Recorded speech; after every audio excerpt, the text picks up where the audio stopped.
One business that seems to be surviving during this this time is the cannabis industry. With us now, we are so happy to bring in Anqunette Sarfoh. She is the board member for the Michigan Cannabis Industry Association. Q, so great to have you. So great to be here. Thank you both for the invitation. I appreciate it. So Q, I always feel like, and I have to ask you this. So when we say, because I know you as Q, you know, Anqunette Jameson. So obviously you were married and now you're using your married name. Did you do that to try to change your identity? Because so many people see you as Q. Oh no, I'm always Q. It's just Q Sarfoh. That's all. And when I got married, you know how TV goes. When I got married, first of all, I'm one of those crazy people. I actually use my real name on that TV. That is crazy. I should not have done that. But when I got married, I did ask permission because, you know, when you're on TV, your likeness belongs to them and your persona belongs to them. So I asked them if I could, you know, how they felt about me changing my name. And while and there was a general manager at the time who's no longer with us, but he said, well, I'm not one to tell you what to call yourself, but I will say that Anqunette is hard enough. Sarfoh is also quite difficult. So just think about that. And so you take your orders as such. Okay, that's fine. I was already Jameson. So yeah, so when I got married, I became Sarfoh. And, you know, once I got off air, I just, you know, said, okay, I'm now officially Sarfoh. So it makes it hard though, when people know you as one person, because legally, Woody did ask me to take his last name. And I will say, I was a little bit like, what? I don't know. It's like you miss a piece of your identity. And so people may not know this, and I don't think you know this, but Dahl is not my legal last name. It's a made-up name. Because my legal last name is D-U-L-L, Dahl. Yeah. And I had a news director one time tell me, your name fits you. You're Dahl.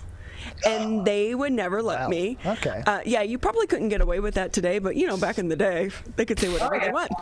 So I went to work for a radio station, and they were like, you can't use that. So they wanted to name me Barbie Belinsky.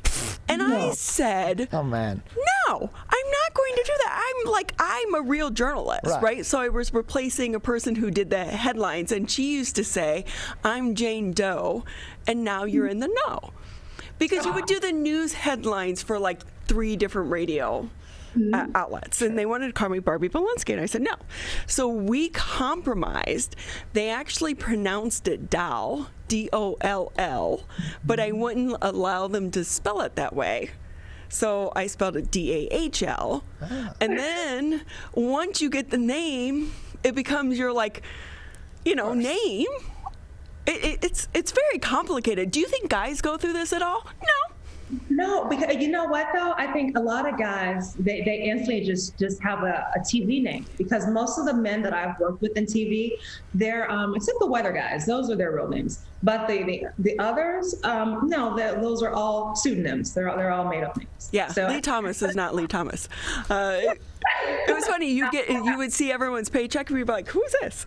Right. Yeah. And obviously, but Woody's last name Woodruff is his real last name, but Woody was his nickname his entire life. They called his dad Woody as well, but his real name is Edwin. But his mom and his sister call him Eddie, and every time they call him that, I'm like, "Who are you talking to?" Yeah, see, in my family, my middle name is Michelle. So they call me Michelle. And when I worked in Vegas, I was going to change my name to Michelle and just be Michelle instead of Anqunette. But they sent me out on a flyer before they could announce that I was new. And so it's like, Anqunette. I'm like, well, I guess it's Anqunette now. So, yeah.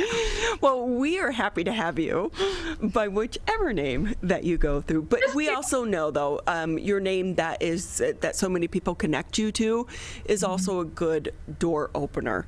And with that, you have been so open throughout this entire time of sharing your story, which I think you have done more for this industry here in the state of Michigan in removing the stigma away from people who use weed than probably anyone else that I can ever remember.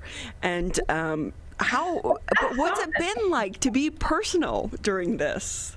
It's easy. And I've always been an open book, and maybe that's a good thing or a bad thing. So when you're just telling the truth, it's just easy to tell the truth. So if you're gonna stigmatize me or judge me for something, then let me give you the full story. And then you can go ahead and do and say whatever. But know everything, know all the facts, know why I'm doing it, know what it is, know more about it. And then, let's have a conversation about it. So I have to say that nothing but positive things have come since I have decided to go public with my condition and how I choose to treat it. So I'm happy. I'm happy that I've opened a door for more people to look into plant-based medicine and find remedies that could help them have better lives and to tell their doctors about it. So medical professionals can get on board and help more people as well. So if I've had some small part in helping people open their eyes to the truth, then I'm happy and I'm grateful to have that opportunity. I will admit I'm judgmental when it comes to people who use weed. Don't get me wrong. I know a lot of people who use weed, but I personally have never done it. When I took was going through my federal background check, and you have to say, have you used weed? I'm like, well, I tried it once in 7th grade. They were like, they thought I was lying. And I'm like, no, really, Here, let's try this again. I'm like, it's the smell. I can't get over the smell. But so there is a judgment. Like I will say, like, you don't want the weed dispensary in your neighborhood. But let's talk about that for a moment, because and here's the thing: everybody judges. So when people say, "I'm not going to judge," scratch that. We all judge. We're all human. Let's just embrace it and move on. So when it comes to a dispensary or a provisioning center here in Michigan, why not? Why don't you want one in your community? If you're okay with a liquor store in your community, if you're okay with a bar or a restaurant, if you're okay with a smoke shop or gas station, why not a provisioning center? If you're okay with a drugstore, if you're okay with Walgreens and CVS, why not us? There are lots of, we're beautiful businesses that want to be a part of the community, that are a part of the community. And we need to take a field trip. When are we all going to just go together to a provisioning center so you can see that these are beautiful businesses that will be an asset to every community? We do know that the state of Michigan recently doled out some of the taxes to the communities. So far in Kegel Harbor, they have not been allowed because of the schools within our area. And you have to be, we're so small, we're 1.8 square miles, I think it is. But now, if I had your store that was in Detroit, that was a cute, adorable store. And I do agree, we have way too many liquor stores. I've never understood that. Like, why can you have a liquor store across from a church? And I think the same conversation should have about some of these other entities, although sadly, so many people in some of our urban areas, the liquor stores are where they get their food because there are no grocery stores. Right.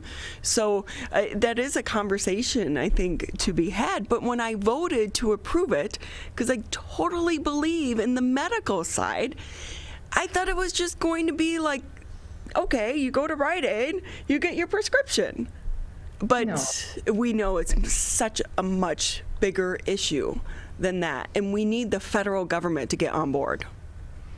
The federal government getting on board would definitely help those of us in the regulated market, because we would really like to have banking services and a more fair taxing structure. Provisioning centers, for example, are taxed at a rate of 90% because they are taxed under the legal enterprise statutes.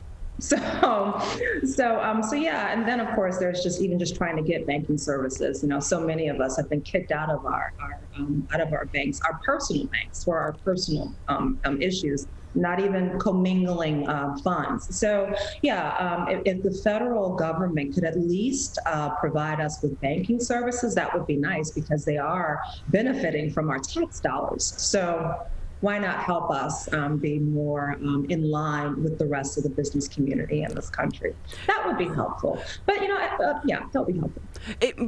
And I know, because there are so many things I want to talk to you about, because I feel like so many other regular people such as myself have these same questions and these same just kind of the judgment around this whole industry. But one thing we do know, it is a growing industry here in the state of Michigan.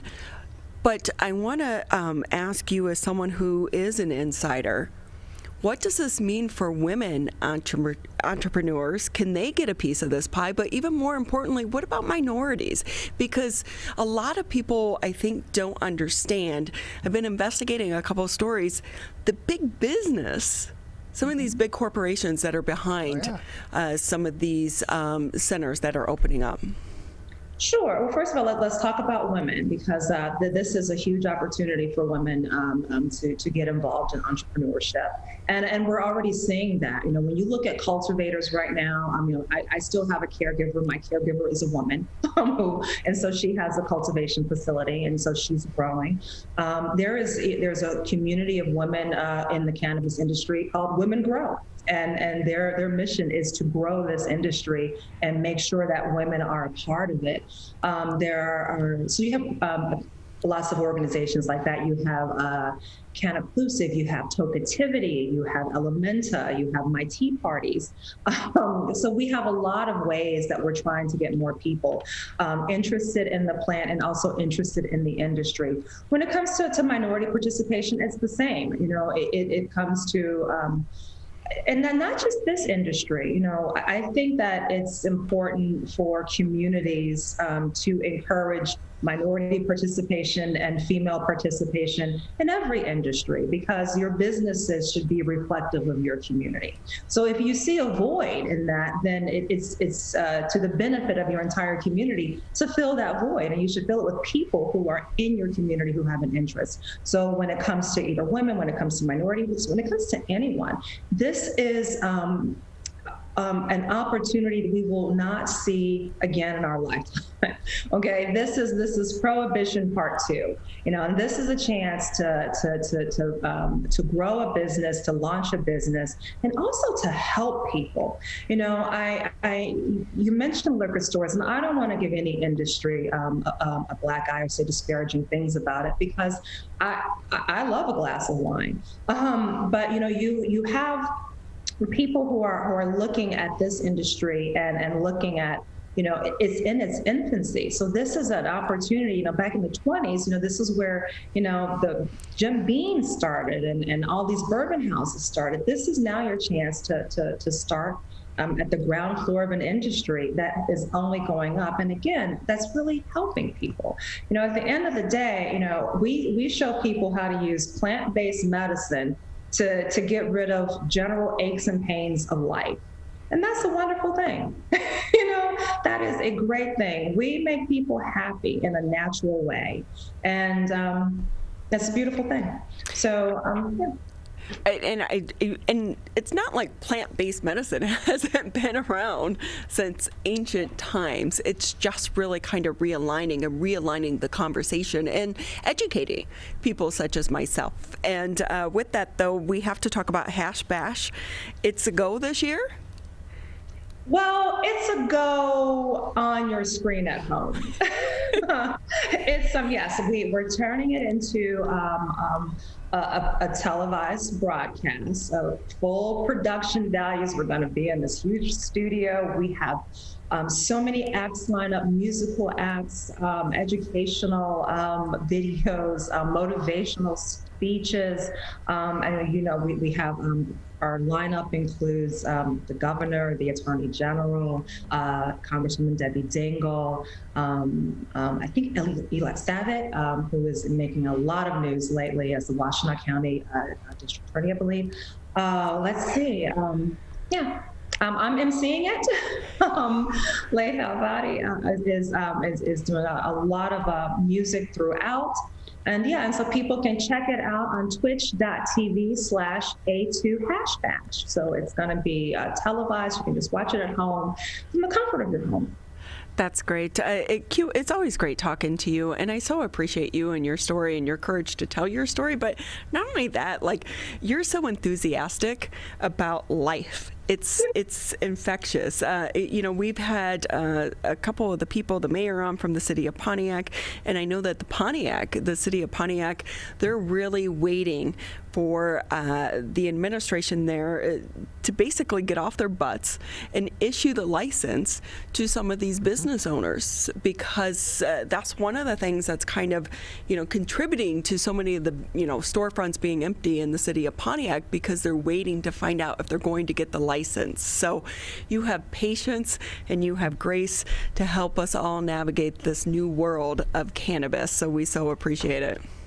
Thank you. Yeah, every community has the opportunity to opt in and draft the ordinance that best suits their community. And while that's a great thing, and we encourage communities to opt in, sometimes it does seem to take longer than a lot of people would like. But we do have resources available at the MICIA if communities want some guidance. Our organization works with municipalities all the time. So if those municipalities are trying to figure out the best ways to draft their ordinances to reduce their risk of litigation, please reach out to us at the MICIA. That's what we're here for. And I know that there is a huge effort behind the scenes, too, to try to help so many people that were convicted for weed issues through the decades, because there are people that are locked up behind bars right now